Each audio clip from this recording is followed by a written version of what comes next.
현대신학은 정말 어려운 겁니다. 왜? 이건 전부 철학이기 때문에 말 자체가 어렵고 개념 파악 자체가 어렵고 말은 우리하고 같은 말들인데 내용이 거기에 담겨져 있는 내용과 개념이 전혀 다르기 때문에 이건 정말 철학적인 훈련이 없이는 이해하기가 참 어렵습니다.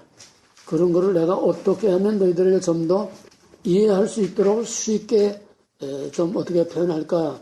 참 내가 엄청 스트레스를 받아요. 이 어려운 거를 어떻게 여러분들이 소화시킬 수 있도록 좀 더 쉽게 할까? 이 용어대로 현대신학을 강의하면 나도 모르고 여러분도 몰라.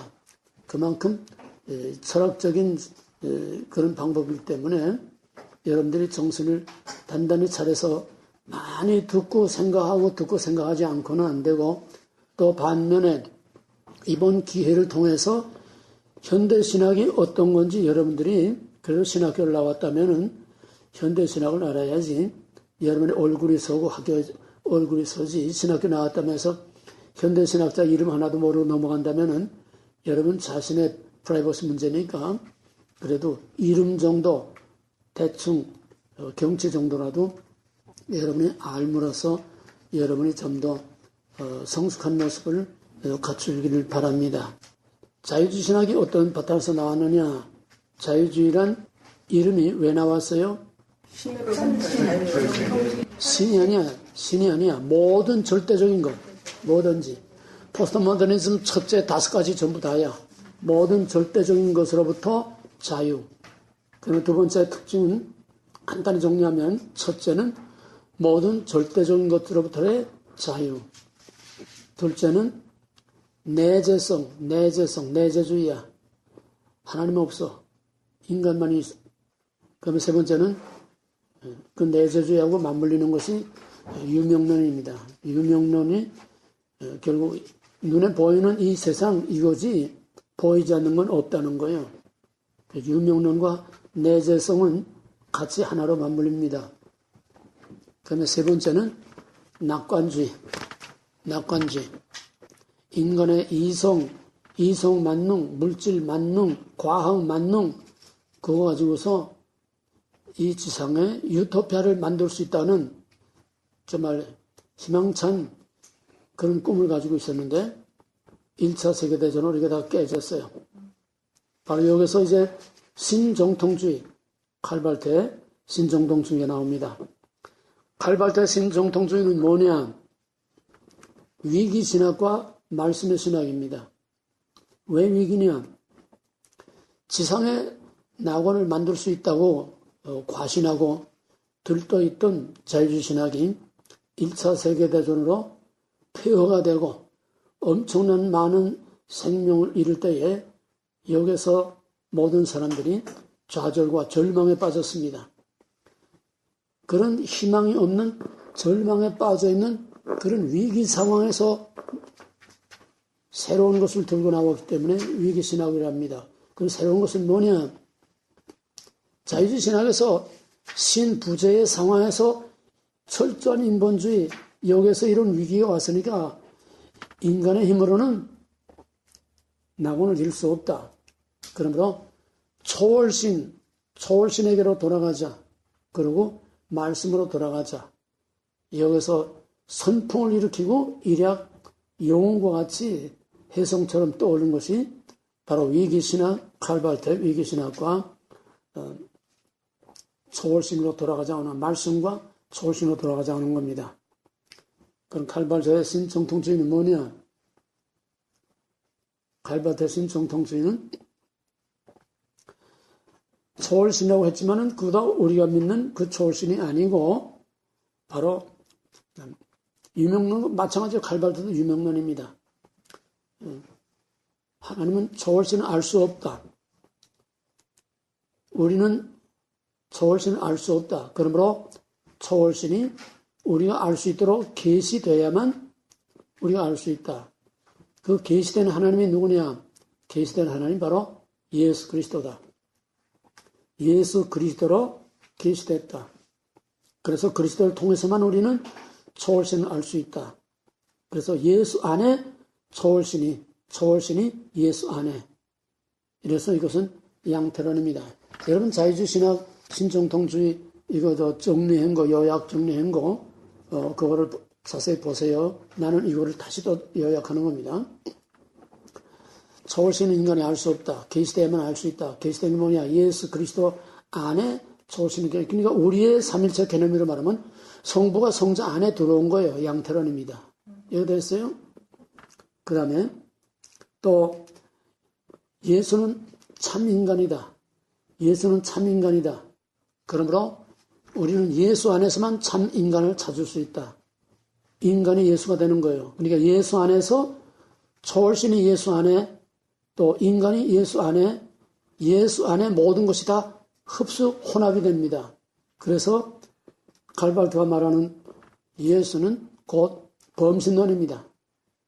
따라서 칼발트는 예수 안에 성부를 흡수하고 예수 안에 인간을 흡수했으므로 범신론이고 양태론이고 또 우리가 믿는 삼일체가 없습니다. 그 칼발트 신학이란 뭐냐? 예수 안에 계시된 사랑의 교훈을 받음으로 화해의 복음으로 이 땅에 유토피아를 이룰 수 똑같은 낙관주의요. 방법만 다른 것뿐이지. 자유주의 신학은 신부재 내재주의. 칼발트는 초월신을 끌어들였지만은 그 초월신은 우리가 믿는 참 인격신이 아니고 유명론. 예수 안에 계시된 사랑이다. 사랑. 초월신은 예수 안에 계시된 사랑이 초월신이라는 거예요. 그래서 예수 안에 계시된 그 사랑의 교훈을 믿음으로 용서하고 화해함으로 지상의 낙원이 이루어질 수 있다. 그 내용 구체적으로는 이제 선택교리, 선택과 유기, 그걸 또 참작하시기 바랍니다. 결국은 하나님 이꼬르 예수 이꼬르 인간. 여기서 양태론 범신론이 되는 겁니다. 그 다음에는 이제 지난번에 볼트만 신학을 했어요. 볼트만은 실존 철학입니다. 실존은 뭐냐? 정통주의, 신정통주의, 정통주의, 자유주의 신학, 신정통주의 요약. 볼트만 실존 철학입니다. 실존 철학이 뭐냐? 우리 인간 안에 있는 본래적인 인간 그거를 다시 찾아내고 살려내야 된다. 이게 실존 철학이에요. 근데 이게 안 돼. 왜?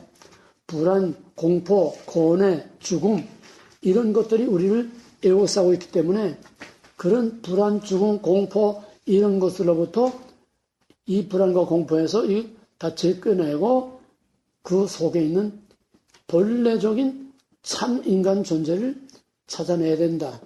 뭐 어떻게 돼야 되느냐? 그래서 여기서 이제 역사적 예수 얘기가 나오고 또 캐리그마라는 게 나옵니다.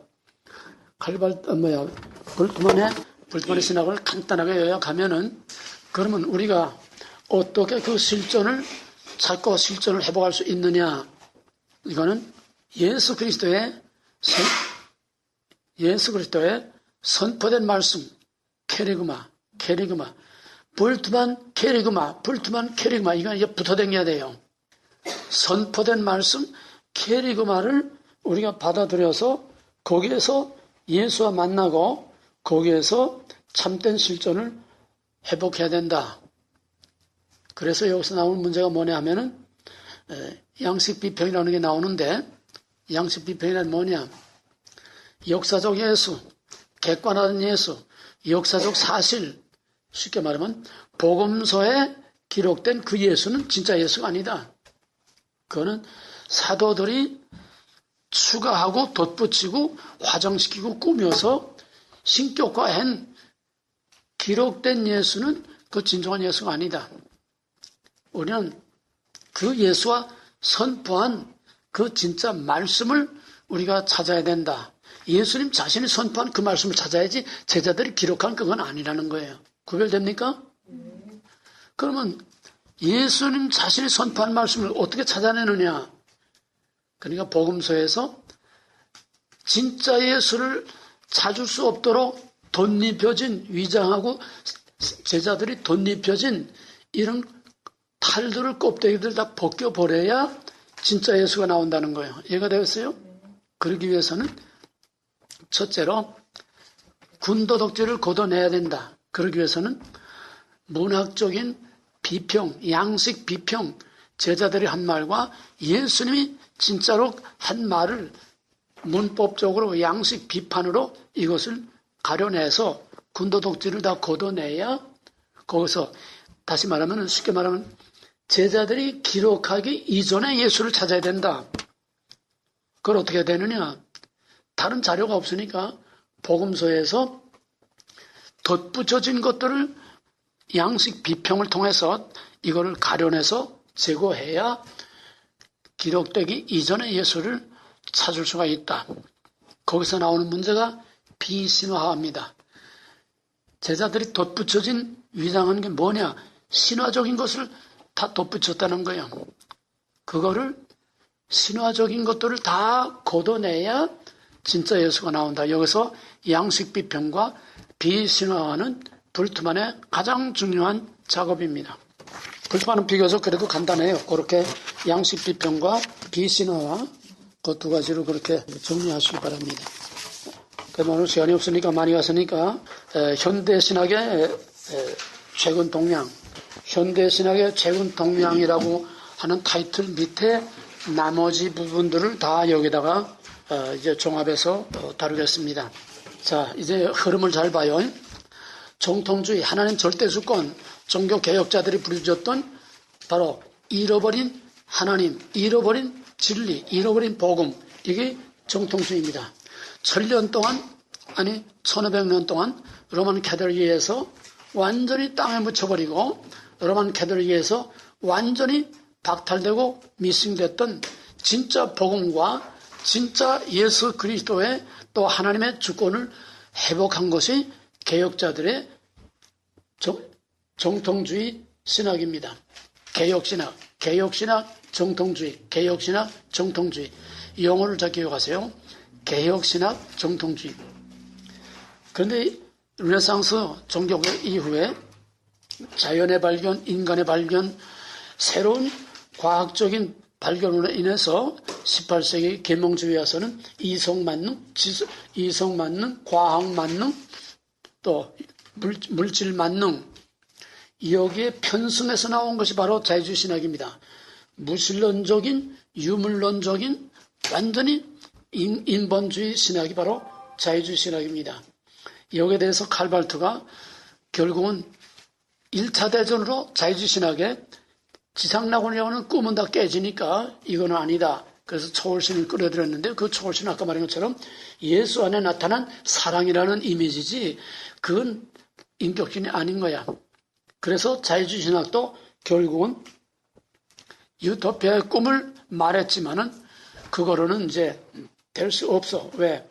이제는 칼발트를 비롯한 거물급들이 다 사라지니까 칼발트 신학이 1960년대까지 끈질기게 세계를 지배했습니다. 그러나 이제 60년대 이후부터는 신학의 거장들이 사라지니까 그러면 우후죽순처럼 그냥 여기서 튀어나오고 극단의 신학적인 혼란이 옵니다. 칼발트 같은 거물이 사라지니까 극단의 신학적인 혼란이 오게 돼요. 이 혼란이 온 여기에서 들고 나온 것이 바로 사신신학입니다. 사신신학. 신은 죽었다. 이게 어디서 나오냐면 사신신학 알타이저가 외친 사신신학의 뿌리와 근거는 니체입니다. 니체가 신은 죽었다고 외쳤죠. 자라토스트라에서 신은 죽었다. 누가 죽였느냐? 우리들이 다 신을 죽인 살인자들이다. 그러므로 이젠 절대적인 신이 없다. 그럼 어떻게 해야 되느냐? 이젠 우리가 신이 되어야 된다. 이 니체의 신의 죽음의 외침입니다. 바로 여기에서 힌트를 받아가지고 외친 것이 바로 토마스 알타이저의 신의 죽음의 신학입니다. 사신신학. 왜냐? 우리가 시편의 고난서에서 보듯이 신이 있다면 어떻게 세상이 이렇게 될 수 있겠는가?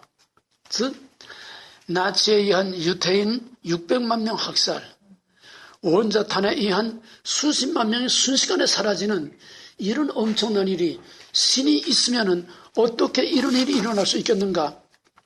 그러므로 인간의 자유와 현실적인 이 악의 문제에 대해서 신은 아무런 해결책도 주지 못했다.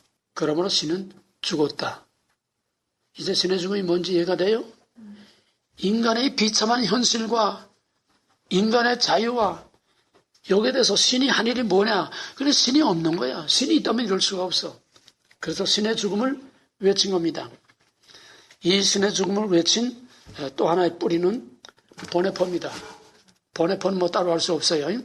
보네포는 소위 행동주의 신학이라는 건데 보네포는 실제로 칼발트도 민주운동, 노동운동에 직접 가담을 해서 반나치 운동을 했죠. 바로 이 칼발트의 본을 따라서 보네포는 행동하지 않는 신학은 죽은 신학이다. 그래서 나치 학살 음모에 가담했다가 종신형을 받아서 감옥에서 끝났습니다. 그래서 감옥에서 쓴 그것이 바로 옥중서신이라는 유명한 게 세상을 뒤집어놨는 바로 이 옥중서신에서 보네포가 말한 것은 우리 가운데 현존하지 않는 신은 없는 신 없는 거다. 그러므로 이 시대는 종교도 없는 시대요. 종교적인 기독교도 없다. 신이 없다는 거예요. 종교도 없고 종교적인 기독교도 없다. 결국은 이런 무신론 신학자들에 의해서 20세기 후반은 이런 무신론 신학자들에 의해서 점점 더 극단주의로 나가게 됩니다. 아주 과격하게 돼요. 여기 러빈슨의 신에게 솔직히, 그 다음에 하비콕스의 세속도시, 이런 건 이름만 그냥 기억해 놓으세요. 자세히 설명할 수 없으니까. 하비콕스는 이제 세속도시 뒤에 나옵니다.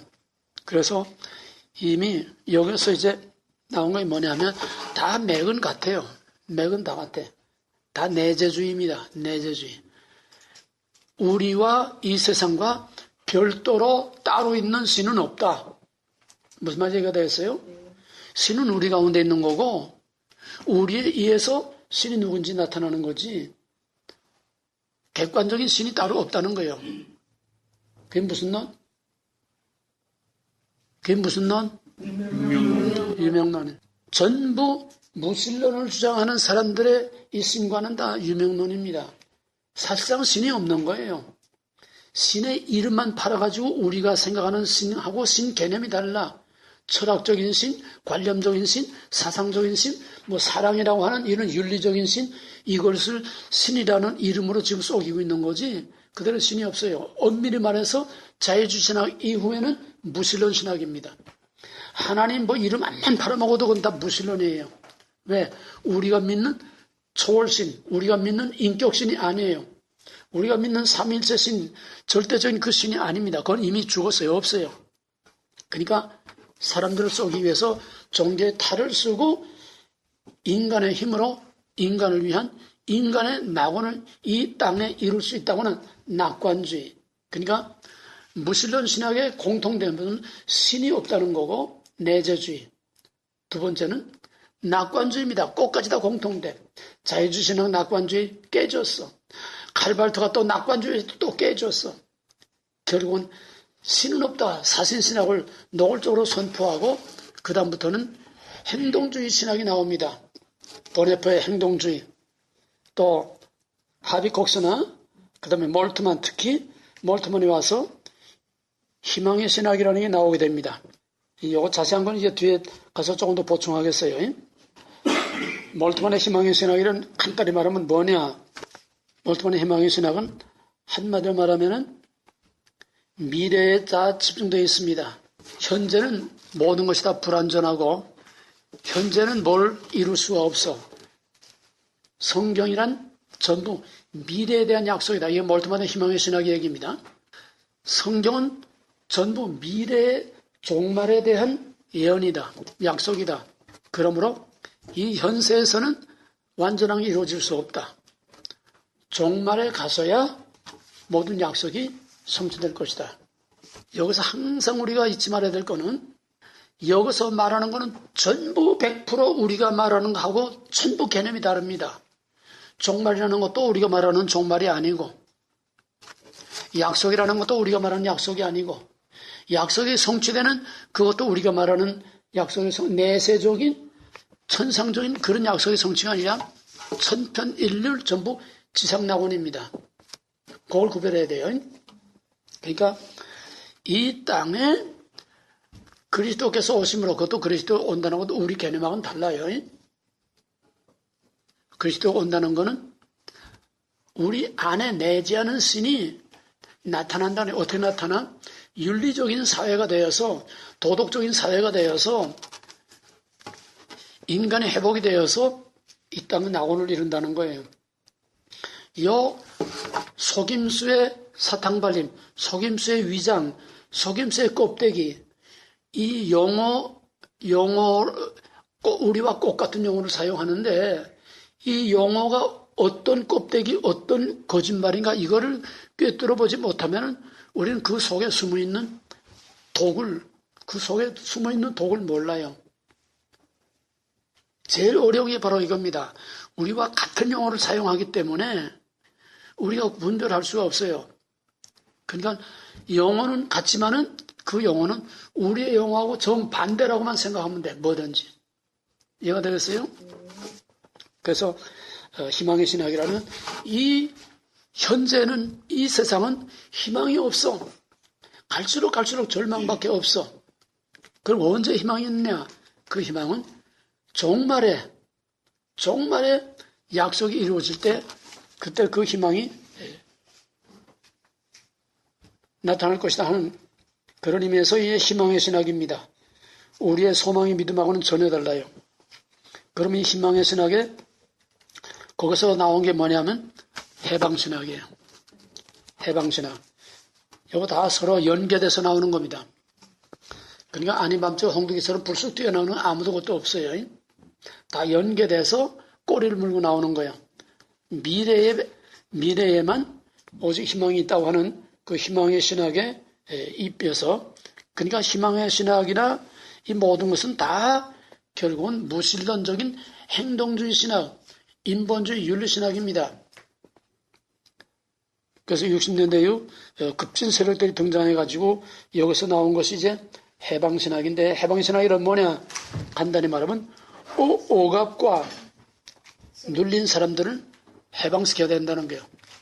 억압과 가난으로부터, 억압과 인간의 비참으로부터 해방시켜야 된다. 이 해방이라는 말을 누가 제일 많이 씁니까? 종북세력. 북한. 남한을 해방시켜야 된다고 하잖아. 응? 또 지금 종북 세력들, 신부, 목사, 또 이 정치꾼들, 종북 세력들의 사상은 해방 사상이에요. 이해가 되었어요? 남한은 미제국주의에 종속돼서 미제국주의에 약탈을 당하고 미제국주의의 식민지 노예로, 북한에서 맨날 선전하는 거 아니에요? 식민지 노예로. 우리가 하루빨리 그들을 해방시켜야 되는데 해방신학입니다. 이해가 되겠어요? 그럼 여기서 뭐하고 맞나? 이 해방이라는 게 우리의 현실에서는 뭐하고 맞나? 해방신학에서 말하는 압제와 가난과 비참으로부터 인간을 해방시켜야 된다고는 이게 해방신학인데, 우리나라에서는 누가 우리를 해방시킨다고 그래? 그러면은 해방이라는 말 안에서 뭐가 맞나? 공통된 게 뭐야? 누구하고 공통돼? 그렇게 말해도 힌트는 저도 몰라. 공산주의하고 해방신하고 맞아떨어지지 않아. 그래서 공산주의도 혁명, 해방신학도 혁명이야. 투쟁을 통해서 눌린 자, 사로잡힌 자, 압제당하는 자를 해방시켜야 된다는 거예요. 바로 이 해방신학에서 그대로 한국적인 해방신학으로 만든 것이 바로 민중신학이에요. 민중신학. 70년대 한창, 70년대, 80년대 한창 우리나라를 휩쓸고 데모하고 도시산업 선교 들어서 전부 사업체를 다 그냥 다 도산시키고 난리친, 밖에서는 학생 데모, 안에서는 도시산업 선교. 이거 누가 했냐면 한신 대학에 여기서부터 나오기 시작한 거예요. 이해가 됐어요? 투쟁을 통해서 해방시켜야 된다네요. 왜? 이건 전부 다 가진 자, 미국, 미제국주의와 가진 자들의 종속된 거예요. 그러니까 해방신학의 가장 중요한 이슈를 간단히 말하면 종속 개념입니다. 종속 개념. 해방신학이 어디서 나왔나 하면 남미에서 나왔어요. 남미 캐톨릭 신학자들이 들고 나왔어요. 남미는 뭐냐면 남미는 식민지 시대부터 스페인, 포르투갈이 주로 남미에 들어갔죠. 식민지 시대부터 그 남미 사람들을 엄청나게 착취하고 약탈하고 압제하고 말 못하게 아주 짐승 다루듯이 했어요. 그 결과 껍데기로는 캐톨릭화했지만은 남미는 끊임없는 반란, 내란, 군정 계속 압제를 당했습니다. 그런 가운데서 자본주의, 미국의 자본주의가 들어가가지고서 결국은 너희들 암만 이래봐야 전부 가진 놈들이 다 뺏어가고 너희들은 평생 이래봐야 지방칸 나라를 못해. 이게 뭐냐? 종속이라네요. 종속. 미국에 종속됐다는 거예요. 이해가 되겠어요? 그걸 좀 노골적으로 쉽게 말하면 노예라는 거죠. 노예. 암만 이래봐야 노예. 노예는 절대로 자유를 얻을 수 없고 노예는 절대로 돈을 벌 수 없고 노예는 죽도록 이래봐야 지방칸 마련할 수 없어. 종속이론. 우리나라에서 이 종북 빨개들이 하는 소리가 뭐냐 하면은 99%의 국민이 1%의 가진 자들 때문에 못 산다는 거예요. 종속이론입니다. 99%가 가진 자, 기업인들, 기득권자들, 그 기업인들의 1%, 대기업이지 말하자면 그 1%의 대기업 그들에게 종속되어 있기 때문에 99%는 죽도록 일해봐야 평생 일해봐야 돈을 못 벌어.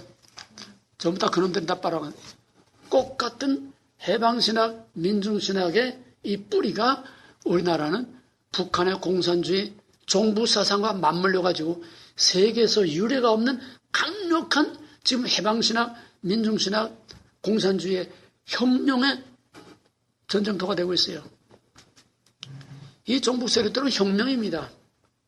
왜 신부 목사들이 길바닥에 들고 나와서 시청 앞에 들고 나와서 십자가 들고 나와서 왜 이렇게 자유와 해방을 외치고 이래요? 왜 독재 박근혜가 언제 독재했고 이명박이 언제 무슨 독재를 했어? 독재는 저희들이 다 독재를 했지. 국회를 다 꼬모잡고 독재는 저희가 하면서 왜 독재 타도 정권 타도 왜 해방 자유를 외치냐 이 말이에요. 우리나라는 해방신학, 민중신학, 한국적인 해방신학이 민중신학입니다. 해방신학을 한국화한 것이 민중신학이에요. 해방신학, 민중신학, 북한의 공산주의. 이것이 하나로 맞물려 가지고서 오늘날 한국 사회를 이렇게 어렵게 만들게 됩니다. 그 해방신학은 뭐냐? 투쟁이에요. 투쟁을 해서 때려부수고 타도하고 그렇게 해서 우리의 권리를 찾아야 된다. 이게 바로 해방신학. 그 다음에는 거기 흑인신학, 여성신학 이런 게 있는데 이거 다 해방신학 차원입니다. 왜냐하면 이 해방신학이라는 큰 틀 안에 흑인신학이라는 또 있어요. 이건 뭐냐? 똑같은 개념입니다. 인종차별, 인간차별. 법으로는 인종차별을 금지하지만은 사실상 실질적으로 흑인들은 억압과 압제하에 있지 흑인들은 절대로 자유를 얻을 수 없고 결국은 흑인들은 해방의 대상이지 자유인이 아니라는 거예요. 이해가 되겠어요? 그 다음에는 여성신학. 여성도 마찬가지예요. 여성은 전통적인 가부장 제도, 남성 위주, 남성의 권위 밑에 여자들이 항상 눌리고 그 밑에서 인간의 기본 권리를 누리지 못하고 있다고는 이 여성신학이라는 건 페미니즘이에요. 페미니즘, 여권운동. 이게 포스트모더른 뉴에이지하고 다 맞물리는 거예요. 그래서 여성신학자들은 또 왜 하나님을 아버지라고 하느냐? 남성적인 것을 다 제거해야 된다는 거예요. 예? 왜 하나님의 아버지냐? 왜 예수가 남자냐?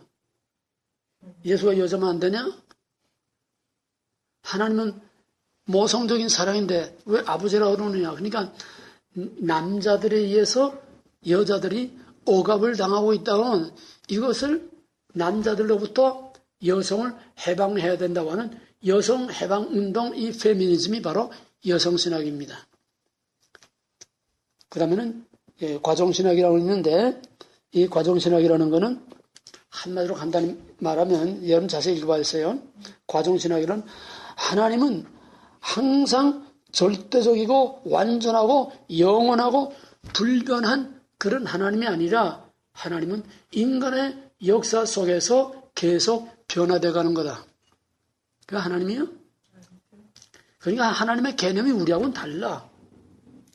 하나님의 개념이 인격적인 신을 말하는 게 아니라 어떤 사상, 이념 이런 거를 하나님이라는 이름으로 위장을 하고 있는 거예요. 그러니까 우리가 이해하기가 참 어려워. 과정신학. 그러면 생태학적인 신학. 이건 환경 문제입니다. 환경 문제. 이 환경 문제는 언제 내가 뉴에이지 하면 조금 얘기했지만은 환경 문제는 뉴에이지. 뉴에이지는 뭐냐? 뉴에이지는 범신론이에요. 범신론, 자연, 인간, 신 다 하나입니다. 이해가 되었어요? 뉴에이지는 범신론, 자연과 인간과 신은 다 하나야. 혼합.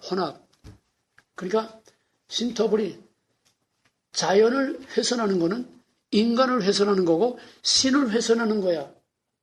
그러니까 환경운동 하는 거예요. 그 순수한 환경운동이 아니에요. 알고 하는 놈도 있고 모르고 하는 놈도 있지만은 환경운동이라는 건 바로 범신론 운동입니다. 인간, 신, 자연 하나라는 거예요. 자연을 파괴하는, 인간을 파괴하는 거고 신을 파괴하는 거예요. 이것이 이제 생태학적인 신학입니다. 결국 20세기는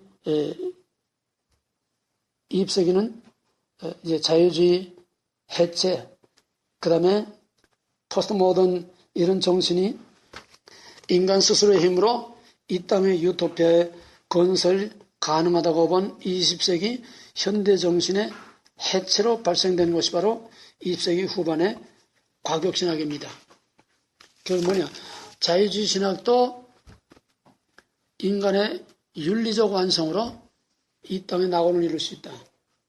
신정통주의, 칼발트, 볼트만, 신정통주의도 말은 초월신과 성경으로 돌아가자고 했지만은 또 볼트만이 역사적 예수 아닌 캐리그마로서의 예수를 찾아서 그 캐리그마 안에서 인간의 실존이 회복됨으로 지상낙원을 이룰 수 있다. 다 지상낙원이에요. 자유주의도 지상낙원, 인간에 의한 지상낙원. 칼발트도 결국 말만 복잡하게 거짓말, 사기술만 더 발달된 거지 결국은 다 똑같은 인간에 의한 지상낙원. 볼트만도 인간에 의한 지상낙원. 전부 무신론 신학이기 때문에 무신론적인 인본주의 신학이기 때문에 현대신학은 다 인간에 의한 지상낙원입니다. 근데 해방신학에서는 이젠 지겹다는 거예요. 왜? 교리 논쟁, 신학 논쟁만 가지고 철학적인 논쟁만 가지고 뭐 달라진 게 하나 있고 해결된 게 뭐 있느냐 이거야. 이해가 되겠어요? 자유주의 신학 논쟁입니다. 신정통주의 칼발트, 볼트만 다 신학 논쟁이에요. 신학 논쟁만 말들만 가지고 신학적인 논쟁만 하지 달라진 게 뭐 있느냐 이게. 그래서 해방신학에서는 여기서부터는 이제는 신학적인 논쟁이 아니라 행동적인 투쟁으로 우리의 힘으로 우리의 노력으로 모든 불의와 악을 때려부시고 우리의 노력으로 눌린 자 사로잡힌 자를 해방시켜서 우리의 노력으로 지상낙원을 이루자는 거예요. 이게 해방신학의 개념입니다. 자, 그 다음에 이제 세속화 신학. 여기서 영어가 조금 어려운데 세속화 신학이라는 뭐냐면은 여기서 세속화라는 말과 세속주의라는 말을 잘 구별을 해야 돼요. 세속화라는 말과 세속주의 어떻게 다른가? 세속주의라는 거는 완전히 하나님이 없는 이 세상만 있는 거예요. 완전히 하나님이 없고 이 세상만 있는 거. 신부재 세상만 있는 거. 그러니까 세상의 방식대로 살아가자는 거죠. 그러면 세속화라는 뭐냐? 세속화는 우리의 생각과 삶이 하나님을 떠나서 이 세상으로 향해 가는 변화야. 이 세상으로 향해 가는 변화. 그러니까 하나님을 떠나서 세상으로 향해 가는 그 변화되는 과정, 그거를 세속화라고 하는 겁니다. 그럼 엄밀한 의미에서 세속화는 언제부터 됐느냐? 세속화는 종교개혁과 르네상스 이후 계몽주의로 산업혁명이 일어나고 과학이 발달하고 자연에 대한 발견과 인간 이성 만능, 물질 만능, 과학 만능, 이것으로서 이젠 신으로부터 떠나서 완전히 세상으로 향하는 과정이 바로 이 역사의 과정입니다. 계명주의부터 종교개혁 이후 계명주의부터 벌써 하나님을 떠나서 세상으로 계속 달려가고 있는 이런 과정이 세속 과정인데, 세속신학이라는 것은 이제 급진주의입니다. 이렇게 해서 하비 콕스의 세속도시라는 이 책이 나왔고, 결국은 여기서 남는 것은, 중요한 것은 오직 인간 자신뿐이다. 뭐 영혼이라든지 뭐 이런 건 실제로 없는 것이다. 4페이지 보세요. 이 세상에서 하나님의 할일은 4페이지 다섯째 줄, 4페이지 다섯째 줄. 이 세상에서 하나님의 할일은 정치, 즉 삶을 아름답게 만들고 유지시키는, 이것을 하나님의 할일은 그거다. 그래서 바로 정치적인 하나님, 정치신학이 여기서 나옵니다. 민중신학, 해방신학, 길거리로 뛰어나오는, 또 신부 나부랭이들, 목사 나부랭이들 길거리로 뛰어나오고, 이게 전부 다 정치신학에서 나오는 거예요. 정치신학. 그들의 하나님은 정치적인 하나님이요, 그들의 예수는 정치적인 예수입니다. 민중을 위해서 눌린 자, 사로잡힌 자, 소외된 자들을 위해서 정치적인 혁명을 일으키고 정치 투쟁을 하다 죽은 정치범이에요. 이들이 보는 예수는 정치적인 예수입니다. 이들이 보는 하나님은 정치적인 하나님. 그리고 우리가 생각하는 그런 신개념이 아니에요. 그래서 하나님이 뭘 하시는가? 하나님은 일상생활의 사건과 사회 변동에서 우리에게 다가온다. 하나님은 일상생활의 사건들과 사회 변화를 통해서 우리에게 다가온다. 그건 우리의 하나님이 아닙니다. 사상적인 하나님, 이념적인 하나님. 그래서 무엇보다도 하나님은 우리의 삶의 동력자요, 또 그 하나님은 다른 사람들을, 이웃들에게 관심을 가지라고 하는 것이다. 한마디로 말해서 이들의 하나님은 다 빈껍데기고 다 윤리예요, 윤리. 다 윤리 도덕이에요. 그거를 하나님의 이름을 자꾸 갖다 붙이니 우리가 더 헷갈리는 거예요. 그 다음에는 이제 희망의 신학, 아까 간단하게 설명했어요. 희망의 신학은 한마디로 말하면은 이 세상은 다 실패고, 이 세상은 여기서 아무것도 우리가 기대할 게 없다. 오직 미래, 종말. 희망의 신학은 미래에 초점을 맞추고 있습니다. 전 성경은 미래에 초점을 맞추고 있습니다. 이것도 우리가 말하는 종말론하고 얼른 보면 비슷해요. 내가 수없이 말했죠. 종말의 그날에, 모든 성경은 종말의 그날에 포커스가 맞춰져 있다. 여호와의 날, 주의 날, 그 다시 오시는 그날, 생과 새 땅이 이루어지는 그날, 그날에 모든 불의한 자들을 다 영원한 불못에 던지고 하나님 택하신 백성들을 생과 새 땅으로 가. 이거는 천상적인 미래적인 이런 구원을 말하는 건데, 이들은 그게 아니에요. 지상, 철저한 지상 낙원입니다.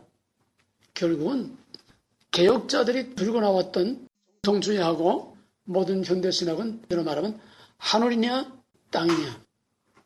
무신론적인 자유주의 이후의 모든 신학은 다 하나님이 없는 신학, 땅의 인간의 힘으로 인간을 위하여 인간의 낙원을 이룰 수 있다고 하는 한 천편일률로 낙관주의입니다. 근데 그 낙관주의가 한 번도 제대로 되는 게 없어요. 갈수록 점점 더 처참하고 더 혼란이 더 오고 더 세상은 어지럽고 사악해집니다. 거짓말이라는 거죠. 그러나 우리의 낙관주의는 그런 게 아니에요. 우리는 고난 후의 영광, 종말에 진짜 하나님에 의하여, 하나님을 위하여, 하나님 안에서 이루어지는 천상적인 영원한 구원, 이것만이 해결책이 되니까 극과 극으로 대치되는 거예요. 하늘이냐 땅이냐, 하늘이냐 땅이냐, 하나님에 의해서냐 인간에 의해서냐. 5개 전치사, 개혁신학, 정통주의, 우리가 믿는 근본주의, 이건 오직 5개 전치사, 프롬과 투가, 바이가 포가 인간. 그 이외의 모든 인본주의 신학들은 한결같이 5개 전치사, from man to man, by man, for man, in man. 이렇게 하면 좀 이해가 쉬울 거예요. 이해가 되겠어요? 나머지는 용어와 말장난인데, 용어와 말장난을 우리가 기본적인 틀을 확실히 알고 보면은 어느 정도 분별할 수가 있어요. 그거는 여러분들이 읽어보세요. 예, 희망의 신학, 예, 몰트만의 종말론, 그 다음에 이제 해방신학, 그 다음에 이제 마지막 한 가지, 판넨베르크. 판넨베르크도 몰트만과 똑같이 희망의 신학의 일종입니다. 결국 뭐냐? 미래, 하나님의 역사의 마지막에 거기에서 하나님의 모든 뜻이 이루어진다는 거예요. 시간적으로는 종말에, 공간적으로는, 이것도 우리의 개념과 다른데, 공간적으로는 이 전체가 다 마지막에 회복이 되는 지상낙원을 이룬다는 겁니다. 여기 11페이지의 중간 부분을 집중해서 보세요. 이거 뭐 다 봐도 잘 모르니까. 결국은 뭐냐? 판넨베르크의 신학은 몰트만의 해방신학과 마찬가지로 희망의 신학, 몰트만의 희망의 신학과 판넨베르크는 같습니다. 뭐냐? 이 세상에는 아무것도 이룰 수 없다. 역사의 종말에 가서야 모든 것이 밝혀진다. 이 세상에서는 아무것도 알 수도 없고 아무것도 보이지도 않고 하나님도 안 보이고 모든 것은 다 종말에 가서야 밝혀진다. 진리도 진실도 지금은 몰라. 종말에 가야 알아. 이 말이 우리하고 너무나 비슷하지만은 우리 개념하고는 전혀 다른 개념입니다. 꼭까지만 하고 미국 신학 좀 더 리얼한 문제들을 미국 신학을 다음 시간에 하도록 하겠습니다. 오늘은 특히 사신신학이 왜 나왔느냐, 왜 사신신학이냐, 왜 신인 죽었다고 하는 거냐, 그 다음에 희망의 신학, 몰트만의 희망의 신학, 그 다음에 몰트만하고 판넨베르크 같이 묶으세요. 몰트만과 판넨베르크 다 같은 희망의 신학. 왜 희망의 신학이냐? 지금은 희망이 없어. 지금은 아무것도 알 수 있는 게 없어. 지금은 확실한 게 하나도 없어. 진리고 성경이고 하나님이고 지금은 다 우리가 알 수 없어. 종말에 가야 모든 것이 다 드러나고 나타난다. 이게 희망의 신학 또 판넨베르크의 신학입니다. 그 다음에 이제 세속화 신학과 해방 신학. 그거를 여러분 나름대로 가서 읽어보고 종료하시길 바랍니다. 내가 이거는 읽어봐야지 내가 여기서 다 설명할 수 없어요. 그리고 CD가 나오기 전이라도 내가 원드라이브에 올려놓으니까 그걸 다시 여러분들이 들으면서 교재를 보면서 좀 어렵더라도 이번 현대신학은 여러분들이 가능한 한 확실하게 뭔가 윤곽이라도 핵심, 가장 중요한 핵심만이라도 딱딱 짚고 나가야 됩니다. 칼발트 불트만까지는 딱 정리해 줬으니까 이제 나머지 오늘 좀 시간에 쫓겨서 해방신학 또 희망의 신학 이걸 자세하게 설명 못했지만은 희망의 신학이 뭐며 왜 희망의 신학이며 희망의 신학은 현재는 희망이 없어. 종말에 가야 현재는 확실한 것도 없어. 현재는 알 수 있는 것도 없어. 하나님도 진리도 알 수 없고 현재는 확실한 게 아무도 없어. 미래에 종말에 가야 모든 것이 다 드러난다. 이것이 몰트만의 희망의 신학과 판넨베르크의 똑같은 희망의 신학입니다. 그 다음에 전혀 파격적으로 이거 다 버리고 그 다음에 나오는 것이 이 희망의 신학에서 나오는 마지막이 뭐냐면 해방신학이에요. 해방신학은 신학적인 논쟁이 필요 없어. 이제는 행동만이 필요해요. 투쟁. 그래서 WCC는 바로 이 투쟁을 뒤에서 지원합니다.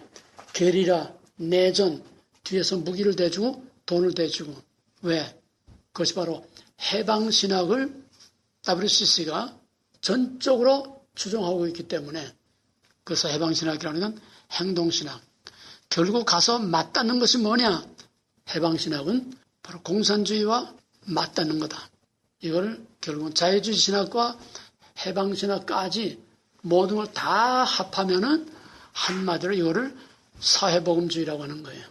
사회복음주의라는 것은 따로 또 특별한 해방신학, 민중신학처럼 이렇게 따로 있는 게 아니고 하나님 없이 인간에 의하여 인간의 낙원을 이 땅에 만들 수 있다고 하는 이 모든 전체가 다 사회복음주의입니다.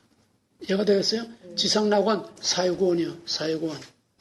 큰 틀의 사회복음주의 안에 이것이 다 있는 겁니다. 그래서 정리하시기 바랍니다.